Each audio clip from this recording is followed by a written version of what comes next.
ինչպիսին են ձեզ հանրային տրամադրությունները իշխանությունների կողմից այսօր եկեղեցու հանդեպ իրականացվող այս հարձակումների հետ կապված, հաշտ է մեր հասարակությունը, թե ոչ, թե եւ ուր կարող է տանել այս ողջ գործընթացը։ Շատ շնորհակալություն, ես ողջունում եմ բոլոր գործընկերներին եւ լրատվամիջոցների ներկայացուցիչներին։ Ինչպես որ իմ գործընկերն ասեց, ես ուզում եմ կրկնել այդ արտահայտությունը, այո, որ առաջիկա ընտրությունները Հայաստանում ապրել չապրելու մասին են լինելու, որովհետև եթե այդ ընտրությունները վատ արդյունք ունեցան, մենք չենք որոշելու ուր տեղաշարժվենք, որտեղից ուր գնանք, ինչ գիրք կարդանք, որ եկեղեցին գնանք, մենք չենք որոշելու։ Հիմա գալով հանրային տրամադրություններին, ես մի այսպես պատմություն պատմեմ ինձ հետ տեղի ունեցած։ Նախ հարցին շատ կարճ պատասխանեմ, որ իհարկե հանրային տրամադրությունները չեն համապատասխանում բարձրացված աղմուկին, բայց այնպես էլ չի, որ հարցեր չկան, ինչ է տեղ ունենում։ Հիմա մի փոքր պատմություն պատմեմ եւ երևի թե դրանով պատասխանած կլինեմ հարցին։ Վերջին շրջանում, վերջին տարվա մեջ հաճախ եմ մարզ գնում եւ ճանապարհին տարբեր բնակավայրեր գնալիս մարդկանց եմ վերցնում մեքենայով, տեղ եմ տանում, հետներս գալիս են եւ մարդկանց հետ բնականաբար զրուցում եմ։ Օրեր առաջ այդպես Ստեփանավանից Տաշիր եմ գնում եւ մի անցորդի վերցրեցի, իրար հետ այդպես զրուցանելով գնում ենք։ Տարբեր հարցերի մասին խոսք բացվեց եւ նաեւ խոսք բացվեց եկեղեցու հետ տեղի ունեցողի մասին։ Ասում է ժողովուրդն ասում է, այդ մարդն ասում է ժողովուրդն ասում է, որ առանց կրակ ծուխ չի լինում։ Ասում եմ իսկապես շատ ճիշտ ես ասում, առանց կրակ ծուխ չի լինում։ Բայց եկեք մի հատ մի ուրիշ բան էլ հասկանանք։ Լինում է, չէ, որ լավ մեծ ուժեղ կրակ է լինում, բայց ծուխը շատ քիչ է լինում։ Օրինակ ասենք հաղթանակ զբոսայգու կամ Ծիծեռնակաբերդի կրակը մեծ է, բայց ծուխը շատ քիչ է, չնչին է, չի երևում։ Բայց նաև լինում է, որ կրակը շատ աննշան է լինում, բայց ծուխն է շատ լինում։ Օրինակ այն դիմշաշկաները, որ օգտագործում են, դրա կրակը ոչ մեկ չի տեսնում, ոչ մեկ չի զգում, բայց ծուխը ամբողջ սենյակը բռնում է եւ դու չես կարողանում սենյակի մնացած պարագաները, մարդկանց տեսնել։ Հիմա ասում եմ, մեր իրավիճակը նման է սրան։ Այո, ես ինքս էլ հարցեր ունեմ կամ ես ինքս էլ այնպես չի, որ չկան հոգևորականներ, որոնց հետ կապված ես հարցեր չունեմ։ Կամ իմ կյանքի մեջ չեն եղել դեպքեր, որ հիասթափություններ չեմ ունեցել։ Հենց մեկ է այն հոգևորականներից մեկի հետ, որը որ հիմա կաթողիկոսի հրաժարական է պահանջում, մի ուրիշ առիթով էլ նրա մասին կպատմեմ։ Բայց հետևյալն է խնդիրը։ Արդյոք այս բարձրացրած աղմուկը այդ հարցին համազոր է։ Այս ծուխը այդ վառվող կրակին համազոր է, թե համազոր չի։ Ուրիշ վառվող կրակներ չկան մեր երկրում։ Օրինակ, որ Վրաստանում միջին հաշվով կյանքի դեղերը ավելի թանկ են 3 անգամ, քան Հայաստանում դեղորայքը։ Սրա մասին, հաջան։ Այ ներողություն Էժան է, ես էլ մի ուրիշ սայթանքում չլինի։ Էժան են Հայաստանում 3 անգամ թանկ է, քան Վրաստանում։ Այն պարագայում, երբ որ օրինակ ասենք նույն թոշակառուների թոշակը 1.5 անգամ Վրաստանում ավելի բարձր է, քան Հայաստանում։ Սա պետության մտածելու խնդիրը չի։ Բա ուր է կրակը կա, վառվող կրակ է, ուր է ծուխը։ 150,000 մարդ իր տնից, տեղից, այգուց, դաշտից, գերեզմանից, եկեղեցուց զրկվել է եկել է։ Ու երբ որ այդ մարդկանց վերադարձի հարցը բարձրացնում, լռեցնում են, այդպես խուզարկում են ներկայացուցչություն, չգիտեմ, ճնշում են, ինչ են անում, վառվող կրակ չի մեծ։ Սրա վերաբերյալ բան չկա անելու, բա ուր է ծուխը։ Ծուխը չկա։ Կամ որ 500,000 կենսաթ թոշակառուի միջին թոշակը 18 թվից մինչև հիմա ընդամենը 22%-ով է բարձրացվել, այնինչ որ այդ մարդկանց հացը, պանիրը, միսը, կաթնամթերքը 40-50%-ով են բարձրացել։ Սա խնդիր չի։ Բա ուր է սրա շուրջ աղմուկը։ Ու այսպես շարունակ բազմաթիվ հարցեր։ Հետևաբար պարզ է, չէ՞ որ այդ դիմշաշկան վառել են, այդ ծուխը թողնում են, որպեսզի մարդիկ չտեսնեն այն մյուս կրակները, որոնք որ կան։ Շատ պարզ է տրամաբանությունը։ Եվ երբ որ հարցը այսպես դնում ենք, արդյոք այդ կանոնական բնույթի հարցը, որ վերաբերում է կաթողիկոսի կուսակրոնության հարցն է, այսօր ուրեմն ամենակարևոր խնդիրը մեզ համար, այնքան առաջնահերթ, որ հանրային հեռուստատեսության եթերը մեկ ամիս շարունակ ամեն օր այս թեմային է նվիրված։ Ամեն օր մի այդպես տիրադավ հոգևորականի բերում են ինչ-որ մեկնաբանություններ է անում, սա է մեր երկրի ամենակարևոր հարցը, դե չէ, բնականաբար չէ, սա չի ամենակարևոր, պարզապես այդ աղմուկն է ստեղծվում, իսկ աղմուկ ստեղծել իշխանության համար պրոբլեմ չի, մանավանդ երբ որ նրանց հիմնական գործը դա է եղել, երբ որ դրա վրա սպեցիալիզացվել են, մասնագիտացել են, դրանից բացի ուրիշ բան չեն կարողանում անել, արհեստական տեղը աղմուկ ստեղծել են, հայելի մուլտֆիլմը կա բոլորի սիրելի, որ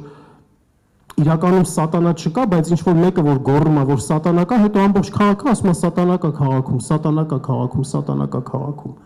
Հիմա այդ աղմուկը բարձրացվել է այսպես։ Այդ աղմուկը բարձրացվել է ու արհեստական մի հատ թեմա է սարքվել, հարց է գեներացվել։ Իսկապես առանց կրակ ծուխ չի լինում, իսկապես հարցեր կան, բայց այդ հարցերը եթե մանավանդ վերաբերում են կանոնական ոլորտին, մարդկանց էս ենք էլի ասում բնականաբար։ Եվ պետք է մեր հայրենակիցները սա շատ լավ իմանան, երբ որ այս խոսակցությունների մեջ լինեն, հենց սա էլ ասեն։ Իրենց հետ կապված կարևորագույն հարցերը նախ եւ առաջ մի հատ թող լուծեն, բայց չեն լուծում ինչի, որովհետեւ դրա ոչ կարողությունն ունեն, ոչ էլ ցանկությունն ունեն։ Ու ընտրությունների ֆոնին այո, իրենց պետքա պարզապես աղմուկ։ Ու պետքա աղմուկ եկեղեցու հետ կապված, այն եկեղեցու, որի վարկանիշը համենայն դեպս Արար հիմնադրամի իրականացրած սոցիոլոգիական հարցումների տվյալներով բանակի հետ միասին այն եզակի կառույցն է Հայաստանի Առաքելական Սուրբ եկեղեցին, որ ունի բավական բարձր վարկանիշ հանրության մեջ։ Առավել ևս երիտասարդների մեջ 18-ից 28 տարեկան երիտասարդների մոտ 82.5% երիտասարդների բարձր է, շատ բարձր է գնահատում Հայաստանի Առաքելական Սուրբ եկեղեցու դերը նշանակությունը 13%-ը միջին է գնահատում եւ ընդամենը 3.5%-ն է, որ դժգոհ է մեր երիտասարդության։ Այսպիսի բարձր վարկանիշ ունեցող կառույցին այս տվյալների իշխանությունը չի տիրապետում, բնականաբար տիրապետում է վարկանիշ ունեցող կառույցին վրա ցեխ լցնել, քանդել, նշանակում է ուղղակի ատելություն։ Մեր հայրենակիցները պետք է իմանան, որ պարզապես ատելություն մինանց ատելու նոր ալիքներ ստեղծի, իսկ ատելության միջոցով կառավարելը հեշտ է լինում։ Շատ է չէ լինում, որ հարևանները խառնվում են, մեկին մյուսի հետ կռվացնում են ու սկսում են ամեն մեկին կառավարել։ Այս նույն պարզ բանն է այսօր, որ տեղի ունենում։ Այն ամենը ինչ որ վերաբերում է հանրային տրամադրություններին, Լարչյան։ Պարոն Սողոմոնյան, ճիշտ գնահատական տվեցիք, որ այն ինչ որ կատարվում է հիմնականում ատելության մթնոլորտ ստեղծելու համար է, որովհետև այս իշխանություններին շատ երկար ժամանակ հաջողվել է մեր հասարակությանը բաժանել տարբեր խմբերի, հա, չգիտեմ, սև, սպիտակ, ներկա, նախկին կամ հիմա էլ արդեն եկեղեցուն պաշտպանողներ եւ լռողներ կամ հակառակը իրենց հարձակումը պաշտպանողների խմբերի է բաժանում։ Բայց սրան զուգահեռ, օրինակ, իշխանությունները փորձում են այդ նույն մարդկանց, ովքեր որ պաշտպանում են իրենց հարձակումները, համոզել, որ սա եկեղեցու դեմ չէ, սա ընդհանրապես կաթողիկոսի դեմ է, որովհետև կաթողիկոսը իր բարեվարկությամբ չի համապատասխանում Փաշինյանի պատկերացումներին։ Հիմա իրականում մենք ինչպես նաև մեր հասարակությանը եւ համոզենք եւ հանրային տրամադրությունների առումով ինչպես հասարակությանը հասցնենք, որ սա անձի դեմ չէ, այլ ամբողջ կառույցի դեմ է, իսկ կառույցի դեմ լինելով հանդերձ նաև Հայաստանի եւ մեր հայրենիքի ու պետականության դեմ է, որովհետեւ գիտենք, որ եկեղեցին մեր պետականության սյուներից մեկն է եղել դարերով։ Հիմա այ խնդիրը հանրային տրամադրություններ ստեղծելու, ինչպես լուծել այդ հարցը։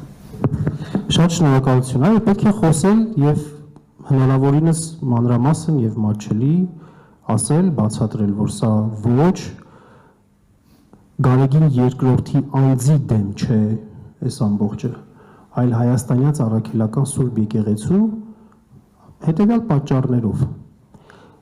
ներսի հարցերը, եթե վերաբերում են բարևարկությանը, կանոնական հարցերին եկեղեցու ներսի, դրա համար գոյություն ունի եկեղեցական կանոններ։ Այդ կանոնների շրջանակներում են լուծվում։ Եթե մարդը աշխարհիկ է, եկեղեցական սպասավոր չէ,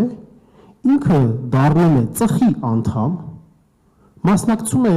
ծխական ժողովի միջոցով բարձրացնում է հարցը, կամ հետո տանում է բարձրացնում է թեմական ժողովի մակարդակի եւ այսպես շարունակ։ Եթե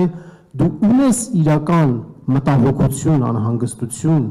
եւ ուզում ես որպես ծխի անդամ, որպես եկեղեցու զավակ այդ հարցը բարձրացնել, դրա համար ներքին կանոններ կան։ Հնապես ինձ համար հասկանալի չէ, Հայաստանի մյուս կրոնական կազմակերպություններում չկան բարևարկության խնդիրներ, բայց ո՞նց է որ այդ հարցերը այս աստիճանի ինչ որ ընդհանրապես հնչեղություն չեն ստանում։ Թե որ այդ հարցերը հանկարծ հնչեղություն ստանան, ինչ որ տարբեր ուժերի հետ կապված խնդիրներ կունենան։ Բնականաբար խնդիրները կունենան։ Դրա համար այդ հարցերը այսպես չեն բարձրացում։ Մյուսը պետք է հարցնել, թե իսկ ով է բարևարկության հարց բարձրացնում։ Այդ բարևարկության հարց բարձրացնողի խոսացածը, բառամթերքը կապ ունի բարևարկության հետ։ Բարևարկության հարցը բարձրացնում, հետո 1000 ներողություն եմ խնդրում, ասում եմ հրավիրում եմ ինձ մոտ ընդունարան եւ ապացուցեմ, թլպատված եմ, թե ոչ։ Ու ամբողջ աշխարհի մամուլը սկսում է Հայաստանի մասին խոսել։ Հայաստանը այդպիսով է նաեւ հայտնի դառնում աշխարհին։ Այս հարցն էլա, չէ՞ պետք տալ, որպեսզի հասկանալի լինի, որ նպատակը այ մարդ անձը չի։ Բնականաբար նպատակը այն կառույցն է, կառույցը քանդելն է, որը որ այսօր կա, որը որ այսօր կոնսոլիդացված է, համախմբված է, իր առաքելությունը իրականացնում է, այո խնդիրներ կան, բայց այսպես չեն այդ խնդիրներին վերաբերվում։ Եվ ինչ է նշանակում անձի հետ կապված, այդ անձը նախ կաթողիկոսի անձը, ինքը եկեղեցու ամբողջացման, այն որ ասում է եկեղեցից մի անձ եղև, եկեղեցու ամբողջացման մեջ շատ կարևոր հանգամանք ունի եւ կպնել այդ անձին նշանակում է կպնել նաեւ եկեղեցուն։ Ինչ է նշանակում, որ պետք է հնչի օրհներգը, եկեղեցին ու Հայաստանի Հանրապետության եկեղեցին չի, ամենայն հայոց կաթողիկոսն է, չէ՞, կաթողիկոսն էլ, ոչ թե ՀՀ կաթողիկոսը։ Եվ այսպիսի հարցակումներով նաև ոտնատակ է ստալի Հայաստանի Հանրապետության սահմանադրությունը, նաև ոտնատակ է ստալիս միջազգային իրավունքը, եւ ինչ է նշանակում դարերով եկած, հազարամյակներով եկած պատարագի մեջ անել ինչ-որ միջամտություններ, հատվածներ զեղչել։ Սա եկեղեցու դեմ չի, իհարկե եկեղեցու դեմ է, չէ՞ որ կաթողիկոսն էլ ինքը մենք որպես Հայաստանի Ծառայքելական Սուրբ եկեղեցու զավակներ, մենք ընդունում ենք, որ նա Սուրբ Թադեոսի մեր եկեղեցու հիմնադրի, Սուրբ Թադեոսի գահակալն է, գահի ժառանգորդն է, եւ այդպես ենք մենք ընդունում եւ այդպես ենք մենք հավատում։ Եվ սրբապղծությունը